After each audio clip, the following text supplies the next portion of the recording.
Hi, this is Eric Boyce, CEO and Chief Investment Officer for BKA Wealth Consulting, and welcome to Charts of the Week for May 23rd of 2022. Please see our disclaimer for important information. So in our high frequency data this week, we see a little bit of improvement in some of the really quick turn items. TSA checkpoint data, which was strong last week, continues to be strong, perhaps gaining a little bit of momentum as we see business travel beginning to pick up here in the States. You've got the supply of motor gasoline. That is beginning to turn around. We're seeing positive trends over the month there. Open table is still a little bit weak, so we see the consumer continuing to be weighed down a little bit by the events at hand, obviously inflation and cost of food away from home, notwithstanding the cost of food at home going up remains a little bit weak. But we have seen a little bit of strength in hotel occupancy again. I think just the fact that we've got more conferences, we've got more business travel that's beginning to perk up. And then steel production, rail car traffic positive, although all of these indicators are still down by some degree relative to 2019. Retail sales continue to be strong, and box office receipts a little bit hanky here, just kind of really dependent on new releases. And we've got the Memorial Day weekend coming up. There should be fairly strong for box office activity there. So when we talk about inflation, obviously we want to look at the year-over-year line, which is what the headlines tend to give us on an annualized basis, and we can see that that is above 8%. I do think we've passed a peak inflation point. Again, we'll have confirmation of that over the next couple of months.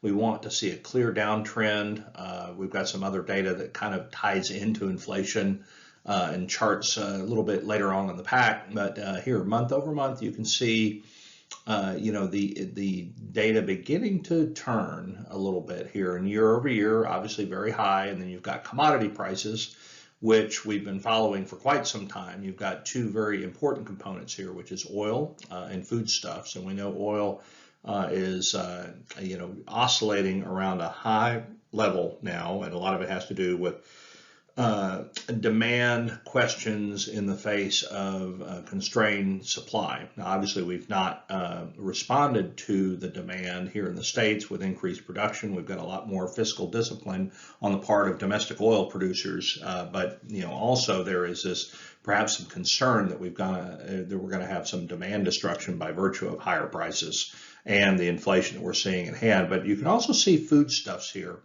And that's also very important. I alluded to this in the prior slide, but this is very important, monitoring, food instability across the third world and how that trickles up and percolates up to the developed world.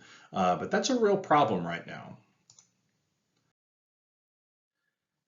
And really along those same lines, we've got a chart here that kind of shows you the difference in concentration of the CPI index for emerging markets relative to developed markets. And obviously to the average consumer in an emerging market, the food basket, what they have to pay every month for food, is a lot more meaningful than it is for the rest of us. Here's some kind of different data points here, I should say. High propensity new business applications. Now, we saw that spike after the pandemic, and it remains relatively high, certainly above longer term trend lines, even though the pace of new business applications has subsided a little bit. And on the right hand side, we've got basically companies with fewer than 5 employees. You can see that that number is really turning higher in the wake of the pandemic. We certainly have a lot of small LLCs and LPs and solopreneurs and people working out of their house. And a lot of this activity is not being captured in our employment statistics because these are not people that are typically being surveyed in this. But it's important to note, however, that there is a lot of new business formation that not only has been going on, but continues to go on right now.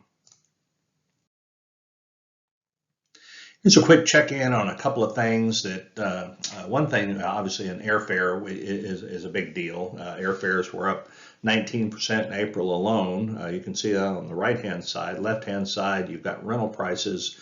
You've got the price index, and both of these things are certainly at elevated levels.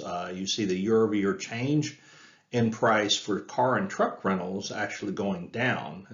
We had a supply problem with a lot of the fleets for the car rental agencies were being sold off in the wake of the pandemic and the shutdown. And then all of a sudden you're left with a dearth of vehicles to service the market as we were reopening and people were wanting to do more leisure travel. Airfare, on the other hand, is on its way up. So, that is an equilibrium. That has as much to do with jet fuel prices as really anything else right now. And so this is a fairly common thread across the industry. So, as inflation goes, we'll have to continue to watch to see what the relative impact is on business travel, which is kind of at the root of some of the resurgence in TSA checkpoint data that we're seeing right now. Here's some other high frequency indicators. You can see, really in these aqua blue lines, kind of represents year to date 2022. If you look at TSA checkpoint, just kind of going clockwise from the upper left, in TSA checkpoint data, I mean, we're not quite where we were pre-pandemic, but we're a little bit below, certainly better than where we started the year last year.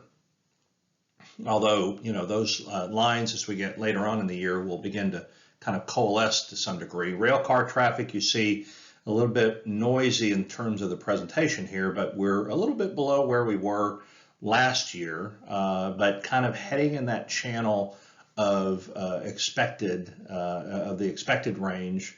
If you look at last year as well as pre-pandemic, our weekly retail sales we know have been actually fairly strong and very consistent right now with 2021 levels, which were above 2019.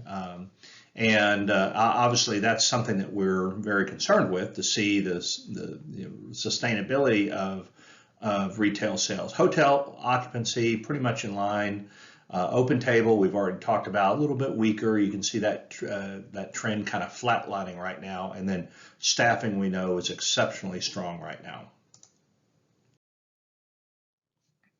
Here's a quick look at cooking oil prices. This is kind of interesting because it came up in some research, and Ukraine happens to be one of the prime exporters of sunflower seed oil and other cooking oil, cottonseed oil, and things like that. And you see that cooking oil prices are outpacing food inflation right now, which is really kind of interesting because both lines are actually moving very much in the upward sloping category right now.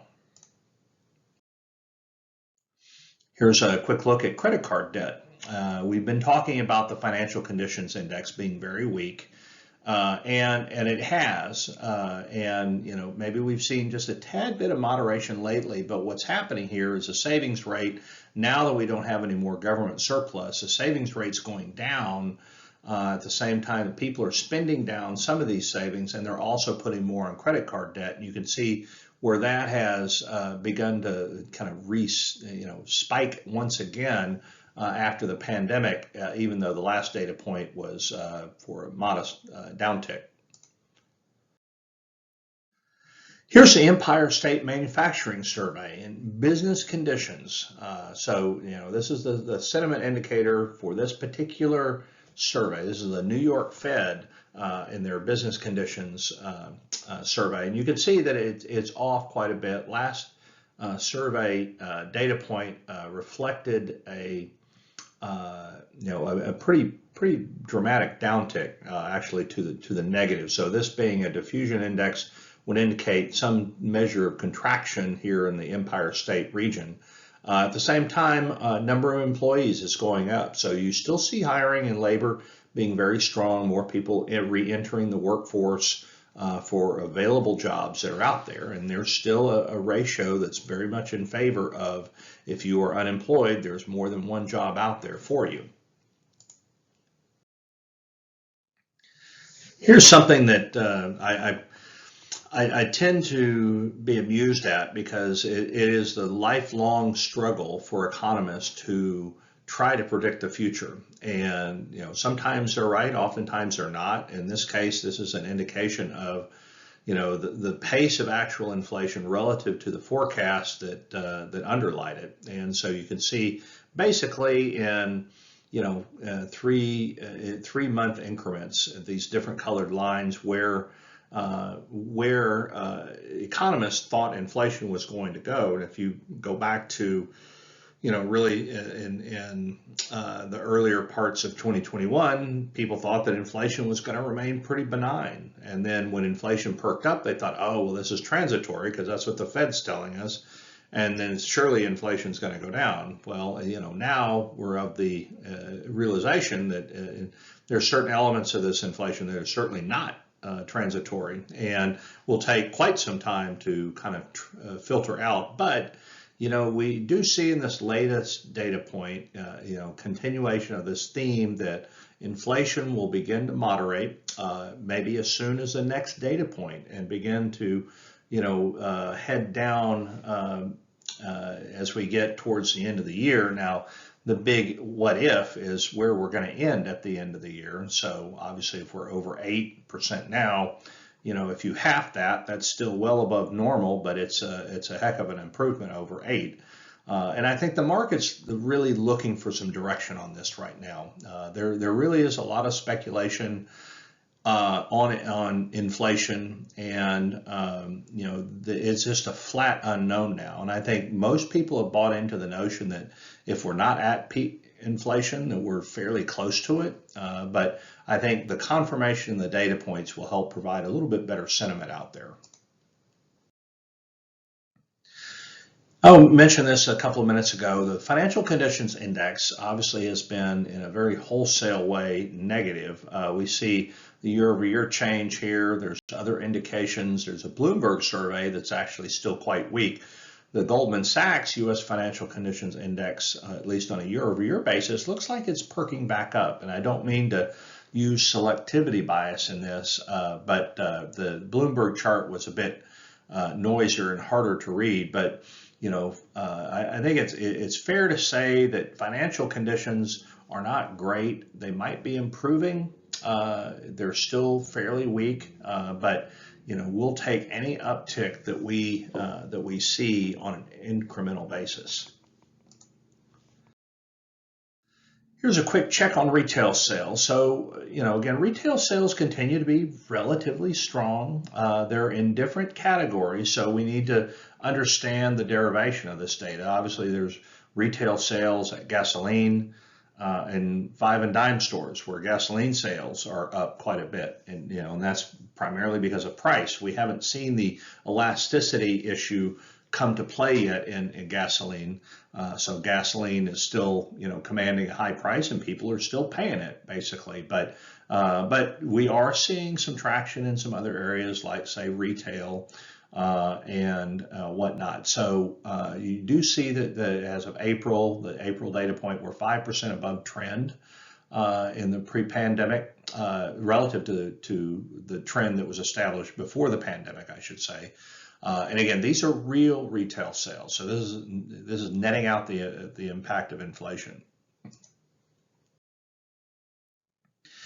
Here's the Empire State Manufacturing Survey of delivery time. So, again, we got a lot of Fed data from the New York Fed last week, and one of the data points here was this particular data point, and that's lead times for deliveries. And so the supply chain choke points and delivery choke points and available truck drivers and all of these things that have played into these delivery choke points. We've seen really high delivery times for quite a few months now, and that in this data point we have begun to see that downtick. In fact, this last data point was a rather pronounced downtick in lead times, meaning that producers are able to get product to market faster.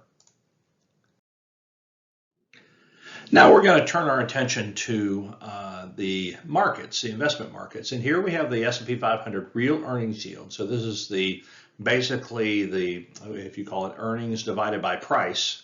instead of price divided by earnings. This would be the inverse of the PE ratio. So earnings yield, we know has been influenced by strong margins lately, and there's a lot of speculation where margins are going to go. Well, this is the real earnings yield. So this is after you subtract out inflation. So, and that's a big difference because obviously inflation is very high, and so we have a negative real earnings yield right now on the S&P 500. And so, really, what does this mean? It's just that you basically the earnings yield that you're getting on financial assets is struggling to keep pace with inflation, and in this case, it's actually falling behind. Now, obviously, you add the dividend yield for dividend-paying companies to this, and we know the dividend yield has increased on a nominal basis over the last few months because of the market erosion. So that definitely helps this out, but real earnings and real yield in total from financial assets remains fairly challenged due to inflation.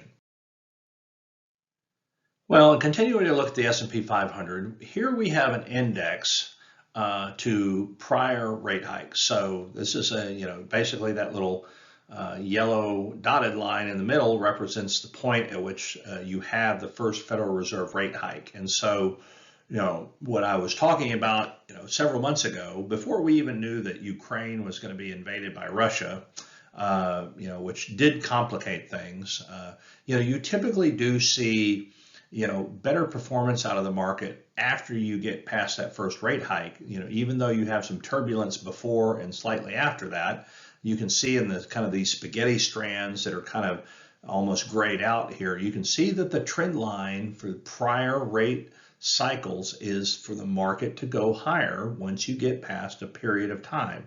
Now, the data tells you that the S&P 500 generally finds itself bottoming out a couple of months after the initial rate hike, which is kind of where we are right now. And you can see in those gray lines that those returns tend to improve. Now, obviously, we have inflation, we have Russia, Ukraine, we have food prices, gas prices, we have a lot of kind of things to confound the conscience right now. But I just say, just looking at it purely from a data standpoint, the data would suggest that you're going to have a higher market several months from now than you do today. Here's an interesting data point or set of data here from Strategis. You've got S&P 500 corrections and then the subsequent one-year performance. And they actually break down these corrections by year of presidential cycle. And so, we are now in this, interesting, period where we're in this year 2 of a presidential cycle. And so, you've seen, with the data series that goes back to 1962, it has some predictive power to it, but generally, when you have a market drawdown around 19%, which ironically is about where we are. Now we did last week dip into correction territory, bear market territory, I should say, for the S&P 500, which was more than 20%. But you see that generally speaking, not only do you get strong up days in some of these bear markets, but you also and you get these drawdown periods, you actually get some relatively decent responses out of it. And you see that, whether it's year 1 or year 4, when you have these drawdowns, you typically see a one-year performance number that's a little bit better. And that's because these bear market cycles generally aren't that long, like maybe 11 months or so. And the next chart will give us a lot of data to chew on. Well, as promised, here's a set of data from Fidelity, and it's very busy. I don't intend for anybody to understand it, but my takeaways from this is that, if you go back to, literally 1800s, late 1800s, and you look at bear markets and or serious corrections, I love this slide actually because it says that the median number of months to go from peak to trough is about 21 months, and in all cycles. But in a non-recessionary environment, it's taken about 4.2 months. Well, ironically, we're down about 20%, and we're about 4.5 months into this erosion from the peak, if you will. And so the average downturn in non-recessionary bear markets is about 22%, and then it takes you generally about probably about 20 months to get out of it, and to basically recover your high. But that's not to say that you can't enjoy the fruits in between, because obviously if we're 20% below the high and the S&P 500 generally returns on average about 10% a year, you would expect it to take a couple of years to get back to its prior peak. So where we are now, if we have found, or if we're close to a bottom, and even if we tread water for a little while, this is very consistent with these historical timeframes. Now, obviously, if and we can't know this for certainty, if we're headed towards a deep recession or not, right? And there are a lot of there are policy mistakes that could happen, more policy mistakes, I should say, or there could be other things that we can't see right now. But the preponderance of the data says if you've got peak inflation that's rolling over, Fed that's contracting its balance sheet and tightening is definitely going to slow the economy.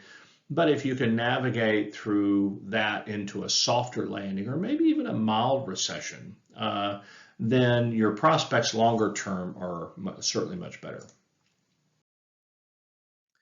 Now, here's a quick chart from Charles Schwab that just shows you, and this is unfortunately slightly dated, so this is as of the 16th, so this is before we had our big down day, but year-to-date return, negative 16, maximum drawdown from the high, like we said in the last slide, just under 20%. It did actually hit 20% after our big down day. And so the average member drawdown was about 24%. That means the average constituent within the S&P 500 was down 24%. But over the last 52 weeks, then the index is down obviously 18%. The average member or constituent is down 28%. And then for the NASDAQ, it's much, much greater, as it is for the Russell 2000. And you can see why those two indices have really been more troubled than the S&P 500, despite the fact the S&P 500 has an increasing technology component to it. Well, here's the S&P 500 index one-day percent change. And so far in 2022, we've had 20 days where the market has been up more than 1%. We've had 27 days where the market's been down more than 1%. And you can see that even though it feels like we've got this huge falling knife right now, we can't understand, it's actually quite volatile. You can actually just see the volatility looking at this chart. Now we'll take a quick look at the forward PE ratio. You see that on the left-hand side. You see how the PE ratio has come down tremendously. I mean, we're down 30% on our price to earnings multiple. Good news is that makes markets a lot cheaper. But you see that we're in kind of a unique period now. And on the right side, you've basically got a trailing 12 months. So the one on the left is forward PE, and then the one on the right is trailing price to earnings ratio. And then that's plotted against the Fed funds rate. They're basically their upper bound, and I won't explain that, but it's just basically, when you hear the publicized short-term rates, or what's the Fed going to raise rate to, that is the upper bound that you're hearing. So when they raised rates 0.5% in the last Fed meeting, they were raising it to basically to that upper bound, and so that's what this number represents. So you've got essentially trailing price to earnings ratios dropping at the same time that you have Fed interest rates moving up. Here's a put call ratio. And again, this is a little bit technical, but basically this goes up when there's a lot of fear in the market. So when people want protection against a market downturn, they buy puts because that protects them, right? And they buy less calls. So they certainly buy more puts than calls when when they're anxious, nervous, and want that downside protection. We do see that picking up here, but it hasn't spiked like we would think. Like if we were at the point of capitulation, we were down 1,100 points the other day. I would have expected this to be a little bit higher, and maybe it does go higher before it goes back down. But generally speaking, you do see put call ratios, just have that last spike when you've reached that capitulation phase where everyone's just kind of thrown in the towel and said, I can't handle it anymore. Here's sentiment versus exposure. You've got in the blue, you've got University of Michigan consumer sentiment trailing off. We know that because the Michigan number is very sensitive to inflation. So people are a little bit despondent now because inflation's high. And then you see asset allocation. So this one's trying to tell us a little bit that maybe we've got a little bit farther to go on the equity side before we find that capitulation point that we just talked about. But there is a reasonable relationship between these two data series, and this divergence has caught some people's attention. Here's the annual change in S&P 500, the energy component versus the discretionary. And so energy is wildly outperforming right now for obvious reasons. Energy price is high. Consumer, discretionary is off because people are spending more of their money for gas and food. But that, oddly enough, 2 years ago, it was exactly the opposite. And you can see that in this chart. Margin debt is something else that people concern themselves with. And so when you see margin debt go up, it tends to indicate a speculative environment. People are confident. They're willing to take on debt to buy securities. And when that begins to roll over, then you should probably feel a little bit more careful. Well, actually, we have seen margin debt both on a year-over-year basis as well as a percent of market cap go down. And so I think it's healthy from a market perspective that we have this going on right now, and we would hope that we continue to see the kind of the speculative flavor being taken out so we can find that bottom in the market so we can begin to rebuild that base for the next upturn. Global technology stocks. I thought this was interesting because you have consumer staples, which are kind of steady eddy, strong cash flow, dividend payers. They don't tend to exhibit the volatility that technology does, for sure. Well, we had some real high flyers, obviously, after the pandemic. In fact, the market in 2020, the uptick, from basically April through the end of the year was largely led by technology stocks. Well, obviously, lately we've seen that completely unwind, and ironically now we're at the same forward PE ratio for technology stocks that we are at staples, and when that happens, you tend to have a better performing market.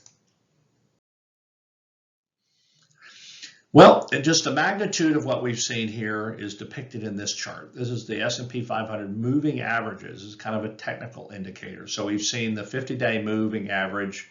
Actually, we saw it back in late March. Actually roll through the 200-day, which is usually a bearish sign. So we expected weakness in the market. Well, after the big down day that we had, it actually pierced through the 500-day moving average. So this is, where we are now. We have unwound a lot of market gains over the last 2 years. In fact, we were flirting, and we continued the downslope. We were flirting with, basically going back to our 2020 lows. And so, this indicator, see on its surface, indicates, kind of a lack of market health. But when you get down here, it tends to form a base, and you tend to have a better market looking out a year to 18 months later.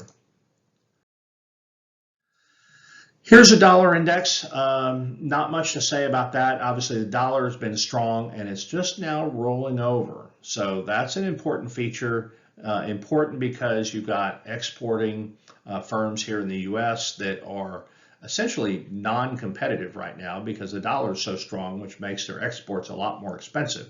Well, with the dollar rolling over, that will not only help to sustain, that will sustain commodities, but it will help our exporters be more competitive in the global marketplace.